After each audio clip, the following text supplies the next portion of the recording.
Quando a gente está na internet, a gente circula por várias plataformas digitais. Mas não somos só nós. A desinformação também passa por vários espaços desse ambiente online. Se você se interessa por esse tema, curte esse vídeo aqui e se inscreve no canal.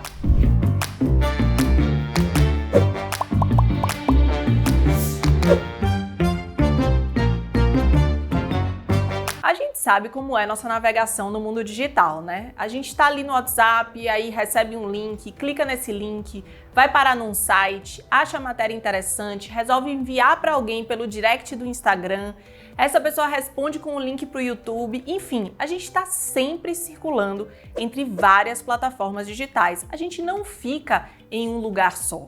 E isso é muito importante, esse elemento, para a gente pensar também na circulação da desinformação. A desinformação também não está em um lugar só.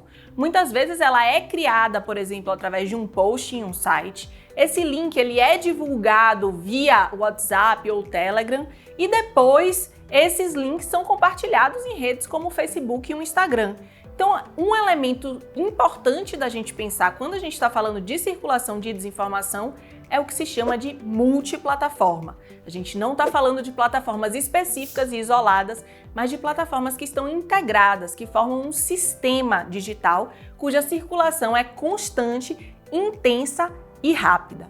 A gente precisa pensar nesse elemento quando a gente está falando em combater essas notícias falsas que trazem tanto dano para a nossa sociedade. Uma pesquisa divulgada em 2021 mostrou, inclusive, que o consumo de informação das mídias tradicionais, ou seja, dessas mídias que a gente já conhece, a Folha de São Paulo, o Estadão, a TV Globo, a TV Record, esse conteúdo também é muito consumido via as próprias mídias sociais. Ou seja, ao invés de entrar direto no site desses veículos de notícia, as pessoas que estão ali nas mídias sociais recebem essas informações através dos seus contatos, através das páginas oficiais desses veículos.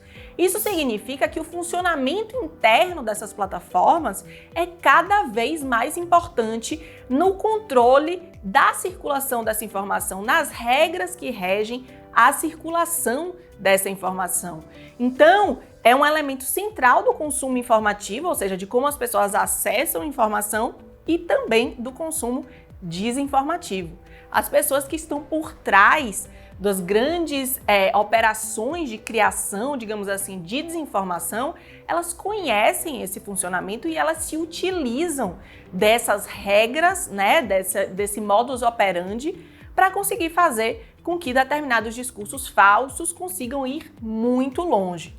Uma das estratégias que essas pessoas usam, que já tem sido detectadas em estudos, é o chamado conteúdo efêmero. O conteúdo efêmero é o quê? É aquele conteúdo que é postado, mas que logo ele é tirado do ar, ou pelo menos aparentemente tirado do ar. O conteúdo efêmero já tem sido apontado como uma das características de conteúdos de má qualidade.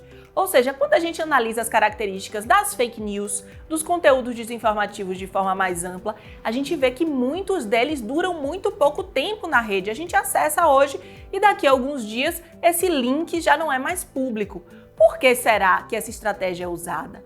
Essa estratégia serve justamente para tentar burlar regras de determinadas plataformas. A gente tem visto muito isso acontecer no Brasil, especialmente a partir dos usos que a extrema-direita faz das redes, por exemplo, no YouTube.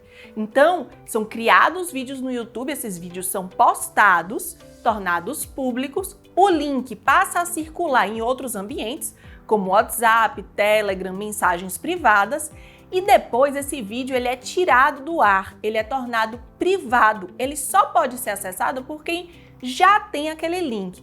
Por que se faz isso?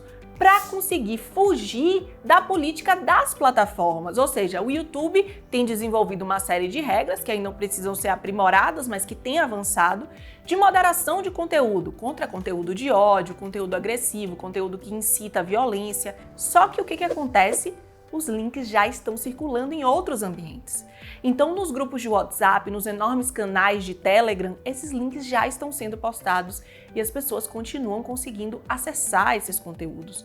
Muitas vezes eles são inclusive tirados do ar, mas continuam sendo compartilhados nessas redes, sobretudo nessas redes de mensageria privada, onde as pessoas conseguem acessar o link. Se não conseguirem acessar o link, conseguem ver título, conseguem ver aquela foto de thumbnail, né? Aquela foto inicial que aparece ali na troca de mensagens, conseguem ver um resuminho em texto daquele vídeo. Então, esse conteúdo continua causando danos na sociedade.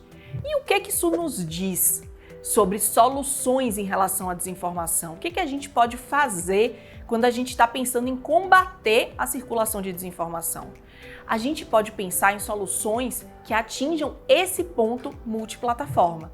Não adianta falar em soluções, em regulações que falem apenas de uma plataforma, né? Quando a gente está falando sobre regular mídias sociais, muitas vezes a gente fala do que se chama de autorregulação, ou seja, que cada plataforma vai criando as suas regras para regular o seu próprio conteúdo. O YouTube tem as suas regras, o Instagram tem as suas regras, o WhatsApp tem as suas regras e aí por diante. Muito importante, muito legal. Mas isso não resolve, justamente porque o conteúdo está circulando entre várias dessas plataformas e se elas têm regras diferentes, esse conteúdo muitas vezes é pego em uma, mas escapa na outra. Então a gente precisa pensar em regulações multiplataformas que sirvam para vários desses ambientes digitais e que consigam fazer com que esse conteúdo efetivamente pare de circular ou tenha a sua circulação altamente diminuída, altamente afetada por essa forma de encarar esse tipo de conteúdo de forma integrada e não de forma isolada. Então tá aí, esse é um grande desafio para pensar a desinformação. Multiplataforma é um ponto central quando a gente está pensando no ambiente digital, tanto para pensar o nosso comportamento quanto para pensar a circulação de desinformação. Mas ele não é o único, tem várias outras questões que são essenciais para a gente entender como funciona essa desinformação no atacado e não no varejo. Só assim a gente vai conseguir achar soluções mais efetivas para essa questão. Todos esses temas estão no Desinformante. Acompanhe a gente!